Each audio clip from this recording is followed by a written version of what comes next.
Bárevcész, avagy szép jó napot, Örményül, drága bátyám. A mai napon csupán egy darab napirendi pontunk van, itt a Magyar Örmény Forró Drót harmadik évadjának harmadik epizódjában. Ami nem más, mint egy túra, melyet a mai nap folyamán követtem el, és ehhez kapcsolódó, ezáltal provokált gondolatok. De hogy az elején kezdjem, kissé el kell vonatkoztatnunk a mai nap eseményeitől. Az IB, vagyis International Baccalaureate diploma egyik nagy részét az úgynevezett service képviseli, ami a tanulmányokon kívüli tevékenységek egy harmadát teszi ki.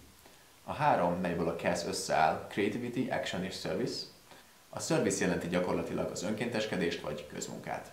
Mindenkinek kötelező legalább egy ilyen klubot felvennie a 2 év során, és felköteleznie magát mellette. Nekem több is volt ezekből, a jelenlegi az úgynevezett Diligent Web Development Project. A mai projektünk pedig nem volt más, mint egy úgynevezett Diligent-i útvonalat, ezek közül a másodikat, a weboldal számára elkészíteni. Hogy értsd, hogy mire gondolok itt, a weboldal úgy épül fel, hogy túraútvonalak mentén mutatjuk be a kisvárost. Ez nem azt jelenti, hogy az emberek csak az emberek, akik meglátogatják, a nem idevalós emberek, akik meglátogatják Diligent. Ez egy metódus számunkra, hogy egy újfajta és érdekes úton és módon mutassuk be az érdekességeket, illetve ezzel egyetemben lehetséges túraútvonalakat biztosítsunk azoknak, akit ez foglalkoztat vagy érdekel. Így aztán a mai projekt gyakorlatilag az volt, hogy a kiszemelt második útvonalat bejárjuk egy kamerával, készítsünk felvételeket és fényképeket. A túrára 3-an indultunk a supervisorommal, aki egyébként Adrian, akiről hallottál már az előző évben volt filozófia tanárom, akivel egy viszonylag közeli kapcsolatot építettünk ki. Azt mondhatnám, hogy a tanárok közül ő hozzáállok a legközelebb. Az első útunk a Dili Farm, egy Dili Farm nevezetű helyre vezetett, ami nem más, mint egy Diligentban született, majd Oroszországban meggazdagodott úriember által megálmodott, majd pedig megépített farm, melyre Diligent és egyéb örményországi teheneken kívül Németországból importált teheneket, melyekből készít egyfelől hamburgerhúst, nem csak hamburgerhúst, de én a hamburgerhús felét ismerem, hiszen ebből szállítanak az iszonyatosan neves jerevani éttermekbe. Ezen kívül mindenféle tejterméket, tejet, sajtot, mozzarellát, stb.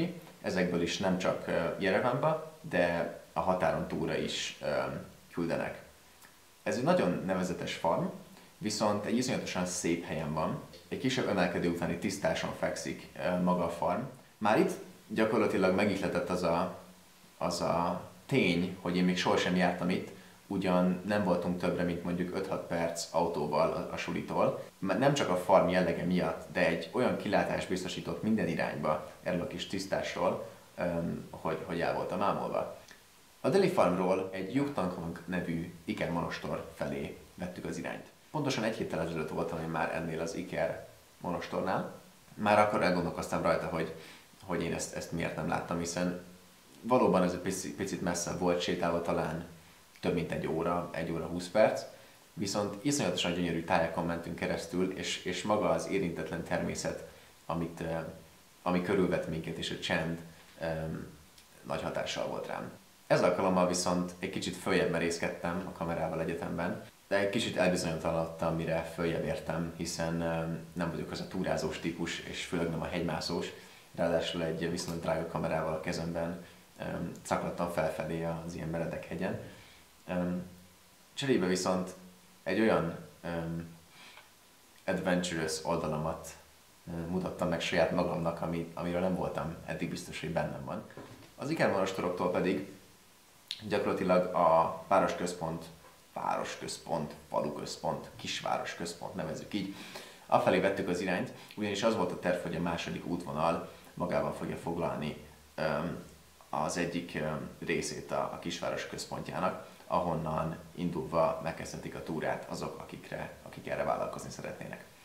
Természetesen kihagytam egy viszonylag fontos elemét magának az utazásnak, és azt az elemét, amelyik talán a legnagyobb hatással volt rám. Ez pedig akkor történt, mikor a Dili Farmról sétáltunk vissza a buszhoz. Volt egy kis temető, amit láttunk a Dili Farm felé vezető úton, és úgy gondoltuk, hogy ezt még megnéznénk.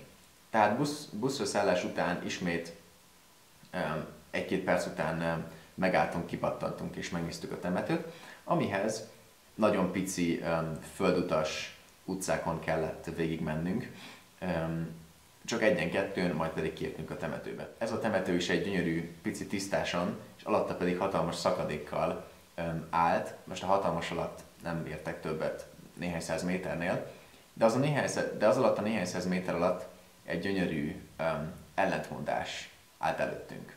Pontosan ez alatt a tisztás alatt volt látható egy gondosan körbekerített, körülbelül 20-25 többlakásos házból álló komplexum, ami tökéletesen hajazott újépítésű európai házakra, és iszonyatos kontrasztban állt azzal, ami azon a kerítésen kívül volt. Amint ránéztem erre a kb. 2 éve épített komplexumra, mert később kiderült, hogy a World Bank dolgozói számára lett építve, ami szintén egy új, iszonyatosan fancy építmény, gyakorlatilag 1 kilométerre a városközponttól. És ott állva még a többiek a gyönyörű kilátásban gyönyörködtek, amin persze én is gyönyörködtem volna, de ehelyett azzal voltam elfoglalva, hogy utáljak minden egyes embert, aki képes eljönni Diligenbe dolgozni, és látva, hogy mindenki más a faluban, kisvárosban, városban hogy él, nyugodtan hazamenni minden nap a gyönyörű, szépen felújított, új építésű, nem több mint néhány éves házába, beállni a sokmilliós autójával a garázsába, majd pedig benyomni a 2 méter átmérőjű LCD tévét és lazulni. Még véletlenül sem kinézve az ablakon, amin keresztül talán látná, hogy a valóság mit akar és hogy hol él pontosan. Ezt a nem túl pleasant gondolatot egy újabb, talán még kevésbé pleasant gondolat követte, ami nem volt más, mint a mi saját iskolánk. Hiszen túl sok különbség nincs. Természetesen az épületek, az új építésű nem kifejezés.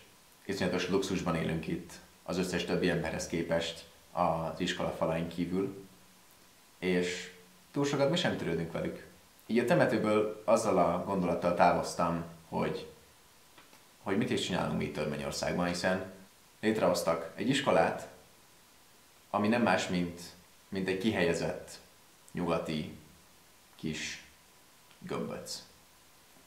Túl sok közreműködés, interaction nincs a külvilág is közte. Embereket tanít 2 évig, akik később aztán nem maradnak az országban, és nagy valószínűséggel vissza sem jönnek soha többet.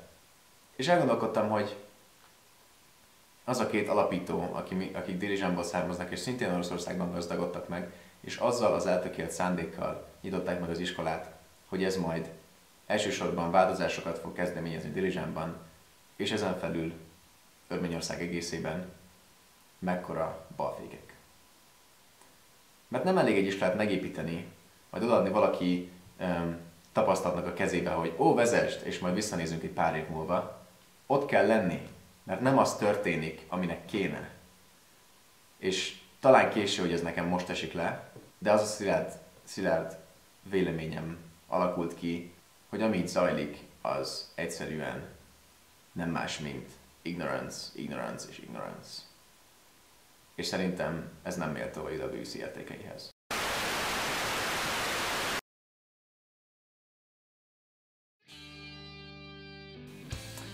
Ez pedig nem más, mint egy túra, amit a mai nap folyán.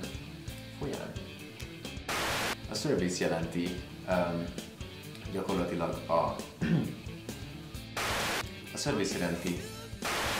service jelenti gyakorlatilag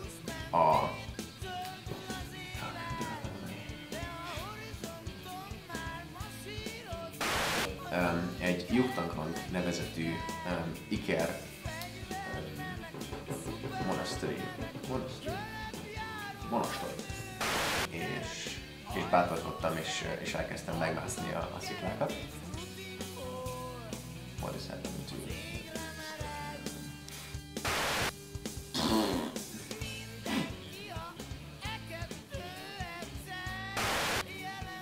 Ez a szörnyű gondolat, ahogy átfordult a fejemen, egy újabb gondolat követte, de az nem volt értelmes.